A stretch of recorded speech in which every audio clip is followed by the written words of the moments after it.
Radiance Eternity. High-rise apartments in the heart of OMR. See what OG luxury feels like. நம்முடைய எண்ணம் எல்லாம் தமிழ் சமூகம் அறிவில சிறந்த சமூகமாக உலகத்தால மதிக்கப்படணும். அதுக்கான அறிவு புரட்சியை ஏற்படுத்த நம்ம மணல் தோன்றினதுதான் திராவிட இயக்கம். இந்த அறிவு புரட்சிக்கு நாம் பயன்படுத்தி இருக்கக்கூடிய முக்கியமான கருவிதான் புத்தகங்கள். அதனால்தான் தந்தை பெரியார் அவர்கள் என்னுடைய வாரிசுகள் என்பது என்னுடைய புத்தகங்கள் தான் சொன்னார். பேரறிஞர் அண்ணா அவர்கள் வீட்டுக்கு ஒரு நூலகம் அமையுங்கள்னு சொன்னார். அதே போல நம்முடைய தலைவர் கலைஞர் அவர்கள் புத்தகங்கள் மூலம் உலகை படியுங்கள் என்று கட்டளையிட்டார். அறிவுக்கான தீ பரவட்டும்னு அவங்க சொன்ன பாதையில தான் நம்ம திராவிட மாடல் அரசும் செயல்பட்டு கொண்டிருக்கிறது.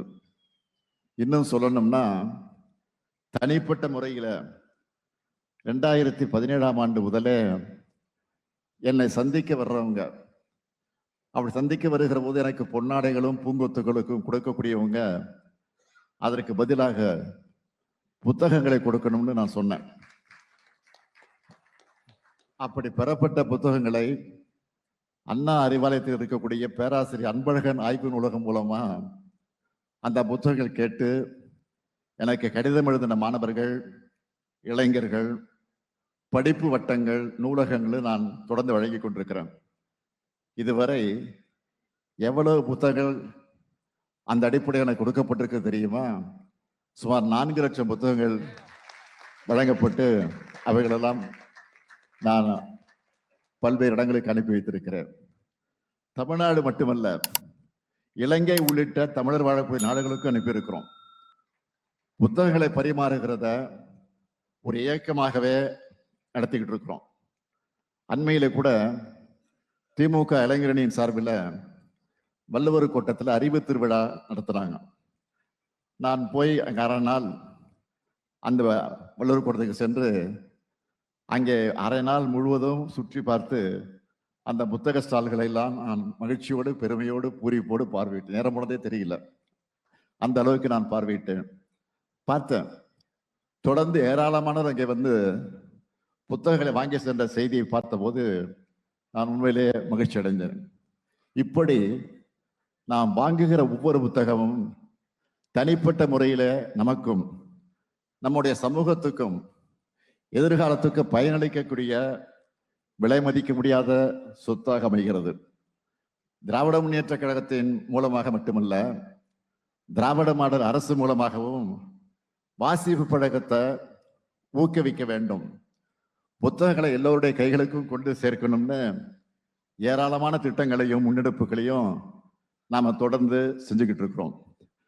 நாம செஞ்சுக்கிட்டு இருக்கக்கூடிய பணிகளை சிலவற்றை மட்டும் நான் தலைப்புச் செய்திகளாக ஹைலைட்டா சொல்லணும்னா, இந்தியாவில் மட்டும் இல்லை, இந்தியாவில் இருக்கிற தமிழ்நாட்டில் மட்டும்தான் தமிழ்நாடு அரசால் கன்னிமாரா நூலகத்தோட ஒரு பகுதியில் நிரந்தர புத்தக கண்காட்சிக்கு இடம் வழங்கப்பட்டிருக்கு.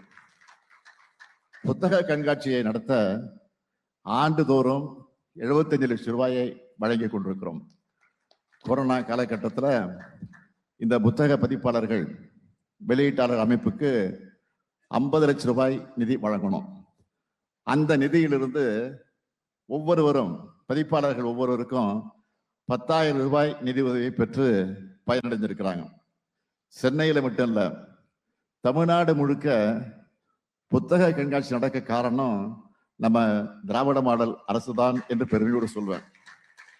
இன்னைக்கு பார்க்கிறோம், சென்ட்ரல் மெட்ரோ ரயில் நிலையத்தில் பள்ளி கல்வித்துறை சார்பில் சென்னை புத்தக பூங்கா அமைச்சிருக்கிறோம். கடந்த 3 ஆண்டுகளா பன்னாட்டு புத்தக கண்காட்சியை தொடர்ந்து நடத்திக்கிட்டு இருக்கிறோம். வெளிநாட்டு நூல்களை தமிழில் மொழிபெயர்க்கவும், தமிழ் நூல்களை உலக மொழிகளில் வெளியிடவும் முத்தமிழறிஞர் மொழிபெயர்ப்பு திட்டத்தை செயல்படுத்திக்கிட்டு இருக்கிறோம். இது எல்லாத்தையும் விட நான் நினைச்சு பெருமைப்படக்கூடிய திட்டமா 218 கோடி ரூபாயில மதுரையில அமைச்சிருக்கக்கூடிய கலைஞர் 100 ஆண்டு நூலகம் இருக்கு. ஏன்னா தலைவர் கலைஞர் அவர்கள் 2007 தலைவர் கலைஞர் அறிவிச்சு இங்க சென்னையில கோட்டுப்புறம் பகுதியில அமைந்திருக்கக்கூடிய அண்ணா நூற்றாண்டு நூலகத்தை அவர் உருவாக்கினார். அந்த பயணத்தை இப்போ நம்ம திராவிட மாடல் அரசுல இன்னும் வேகமா தொடர்ந்துகிட்டு இருக்கிறோம். 2023 திறக்கப்பட்ட இந்த கலைஞர் நூற்றாண்டு நூலகத்துக்கு இதுவரைக்கும் வந்த பார்வையாளரோட எண்ணிக்கை எவ்வளவு தெரியுமா? 24,72,988 பேர் வந்திருக்காங்க. இதுதான் தமிழர்கள் புத்தக மேல் கொண்டிருக்கக்கூடிய பற்றுக்கு சாட்சி. இந்த அறிவு தேடலையும் வாசிப்பு பழக்கத்தையும் அதிகரிக்கணும், பரவலாக்கணும் என்றுதான் திருச்சியில காமராஜர் அறிவுலகம், கோவையில பெரியார் அறிவுலகம், திருநெல்வேலியில காகித மில்லத் அறிவுலகம், சேலத்துல பாரதிதாசன் அறிவுலகம், கடலூர்ல அஞ்சலையம்மாள் அறிவுலகம்னு அமைப்பதற்கான பணிகளை நாம செஞ்சுக்கிட்டு இருக்கிறோம். இது மட்டும் இல்லாமல் பழைய நூல்களை எல்லாம் புதுப்பிச்சுக்கிட்டு இருக்கிறோம், பழைய நூலகங்களையும் புதுப்பிச்சுக்கிட்டு இருக்கிறோம். உள்ளாட்சி அமைப்புகளின் வழியா 604 நூலக கட்டடங்கள் கட்டி இருக்கிறோம். 1469 பொது நூலகங்களுக்கு வைஃபை வசதியும் ஏற்படுத்தி தந்திருக்கிறோம். அண்ணா நூற்றாண்டு நூலகத்துல சென்னை இலக்கிய திருவிழா, நெல்லையில பொருணை, கோவையில சிறுவாணி, திருச்சியில காவேரி, மதுரையில வைகை அப்படின்ற நிலையில இலக்கிய திருவிழாக்கள் எல்லாம் தொடர்ந்து நடந்துகிட்டு இருக்கிறோம்.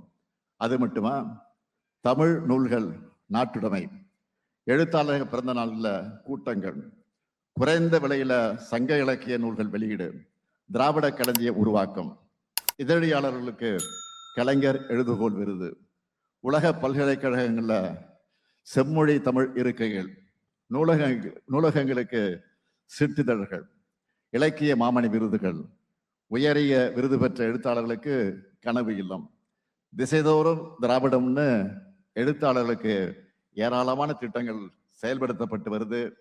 இப்படி என்னால இன்னும் நிறைய முன்னெடுப்புகளை சொல்ல முடியும். இதையெல்லாம் தமிழ்நாட்டு மக்கள், குறிப்பா இளைஞர்கள் பயன்படுத்திக் கொள்ள வேண்டும். 2 இளைஞர்கள் சந்திச்சுட்டா இப்ப நீங்க படிச்சுட்டு இருக்கிற புத்தகம் என்னன்னு புத்தகங்களை மையமா வச்சு பேசக்கூடிய அளவுக்கு இருக்கணும்.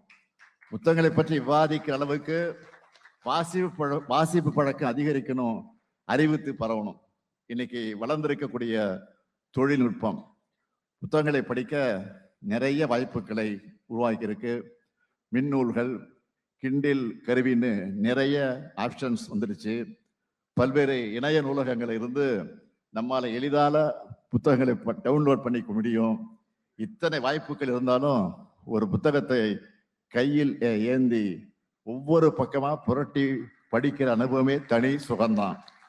புத்தகத்தோட ஒவ்வொரு பக்கத்தையும் புரட்டும் போதும் புது வெளிச்சம் நமக்கு கிடைக்கும். அந்த வெளிச்சத்துல அறியாமை எனும் இருள் விலகணும். இளைஞர்களுக்கு நான் சொல்றதெல்லாம், தமிழும் தமிழ்நாடும் செழிக்கணும்னா, நீங்க வெற்றியாளர்களா உயரணும்னா புத்தகங்களின் அறிவாயுதங்களை இறுக பற்றி கொள்ளுங்கள். வெளிநாடுகளுக்கு போறப்போ அங்க பூங்காக்கள், பயணங்கள்னு பொது இடங்கள்ல நிறைய பேர் புத்தகங்களை படிச்சுக்கிட்டே போறதை நான் பார்ப்பது உண்டு, நீங்களும் பார்த்துருப்பீங்க. ஆனா இங்க அந்த நிலைமை இல்லை. இது மாறணும். உங்களோட சிந்தனைகள் வளர வளரத்தான் நம்ம தமிழினத்தோட வளர்ச்சி மேல் நோக்கி போகும். போராடி போராடி இந்த நிலைமைக்கு உயர்ந்து வந்திருக்கிறோம்.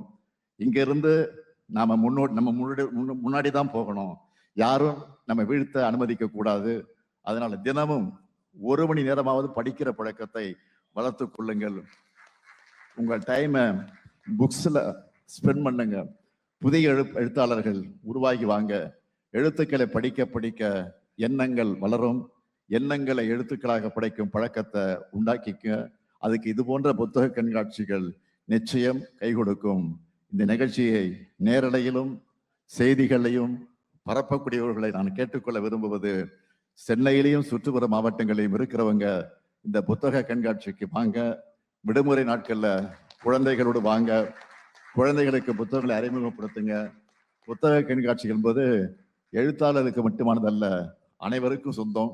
வாசிப்பு பழக்கம் வளரவும் சமூகத்தை முன்னோக்கி நகர்த்தவும் படைப்புகளை ஊக்குவிக்கவும் நம்முடைய திராவிட மாடல் அரசு இருக்கு என்ற நம்பிக்கையை உங்களுக்கு அளித்து விடைபெறுகிறேன். நன்றி, வணக்கம். Radiance Eternity, high-rise apartments in the heart of OMR. See what OG luxury feels like. மின்னம்பலம்.com தமிழின் முதல் மொபைல் பத்திரிகை.